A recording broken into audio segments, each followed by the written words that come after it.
Today, we find ourselves down in southeastern Minnesota in an area known as the Driftless region. It's called that because this was an area that the glaciers missed. So that left us with high bluffs and cool, clear running creeks and rivers like the Whitewater River here that's next to us. I'm gonna learn how to fly fish. I don't know how it happened. I've fished my entire life, but for whatever reason, I never picked up a fly rod. And when you have an area like this, kind of right in your backyard, you have to try it out. So we're gonna go after some trout today. I'm gonna learn how to fly fish with Mike Alwyn, who's been doing it for a long time. So wish me luck. Mike Alwyn has been teaching fly fishing lessons since 1980 and owned Bob Mitchell's Fly Shop in Lake Elmo for almost 20 years before retiring in 2013. Before we headed to the stream, Mike taught me two types of casts: aerialized casting where the line leaves the water, and anchored casting where the line stays on the water to load the rod. The most common is the roll cast. So your key position is going to look like this, and your roll cast is going to look like that. Okay.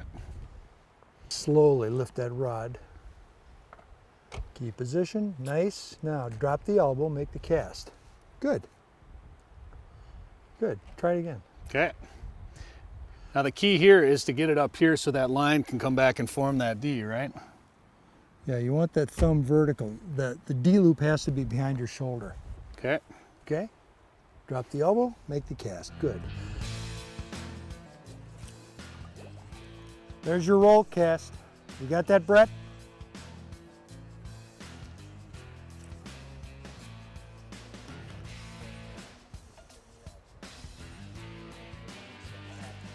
Oh, there we go, fish on. How's it feel? It's a nice fish. So here we are, 5 minutes into fishing here at Whitewater, and you hook into a fish, and I thought we'd be catching mostly browns down here, but what do you got there, Mike? This is a rainbow trout. Looks like about, 9, 10, 12 inches long, about a foot.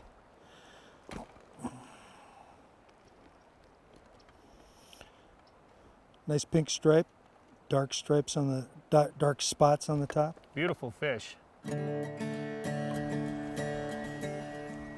I'm going to try to cover all of this water between me and that far bank. And at this point I can't cast far enough, so I'm going to have to let a little more line out.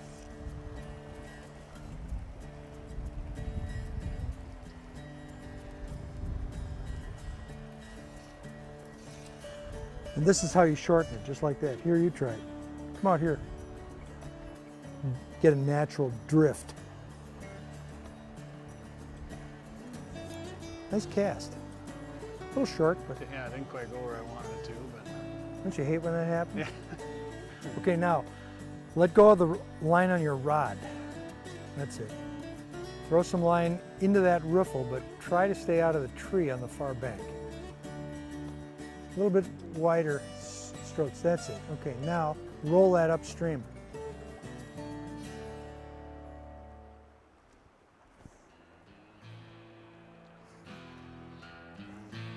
Good, nice cast. Keep the rod tip up. Up. Rock. Yeah. I got all excited too. Yeah, dang.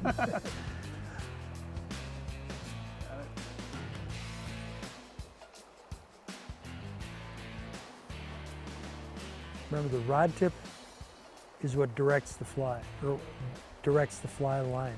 The fly line is always going to follow the rod tip. If you want it over there, point the rod tip over there. We moved upstream to a shallow, rocky area called a riffle, where fish hide out in the pools.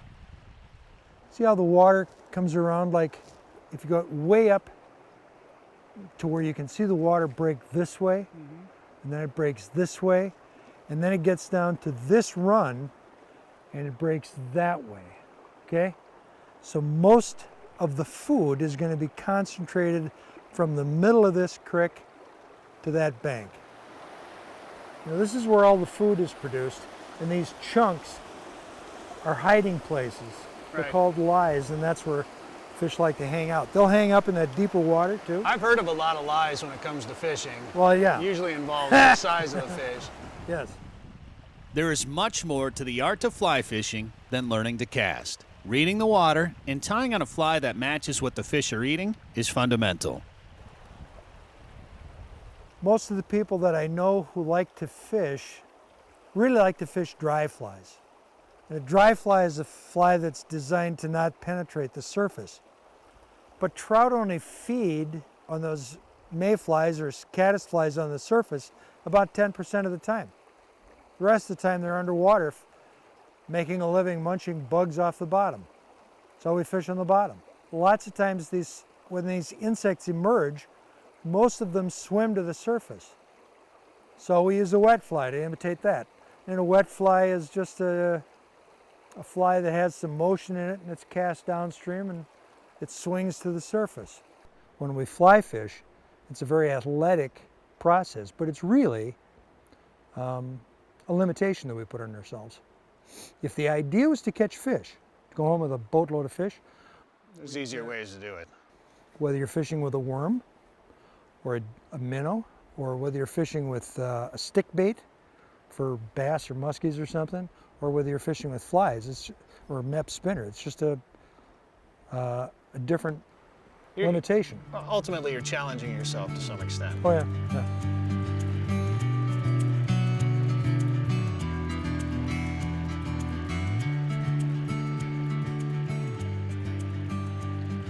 How's my lesson going so far? Am I figuring this thing out?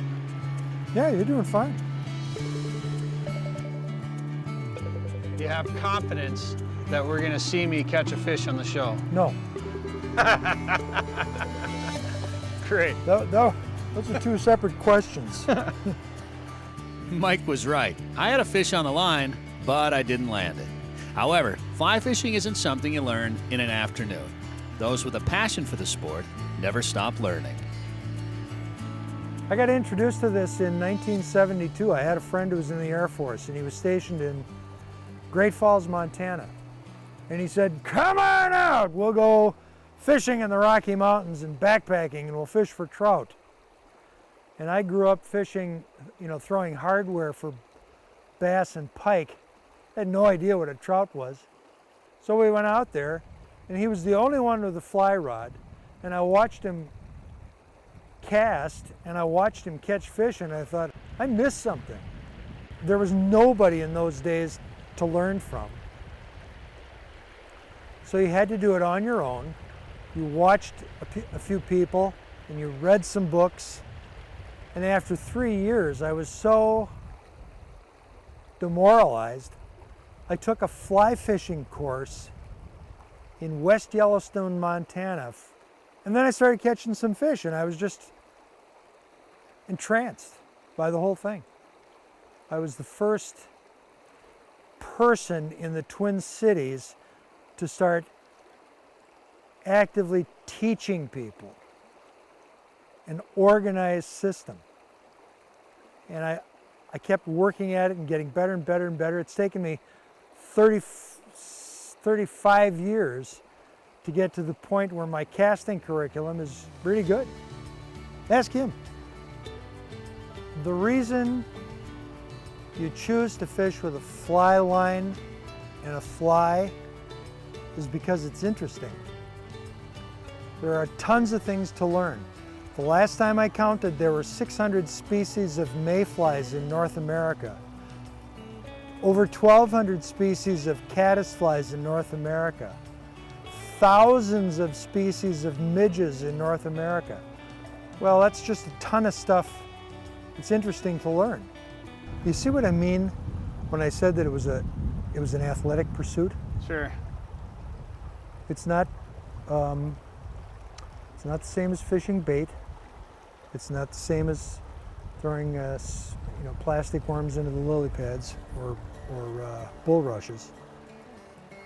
Here you are out on a creek, nice surroundings.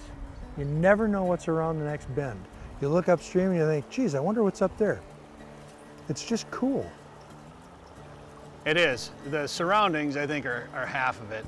Seeing a landscape like this, I mean, it doesn't get much better than this. And I like a challenge. I mean, I've fished for a long time and never fished like this, and it's definitely a challenge to it, an art to it, a finesse to it. And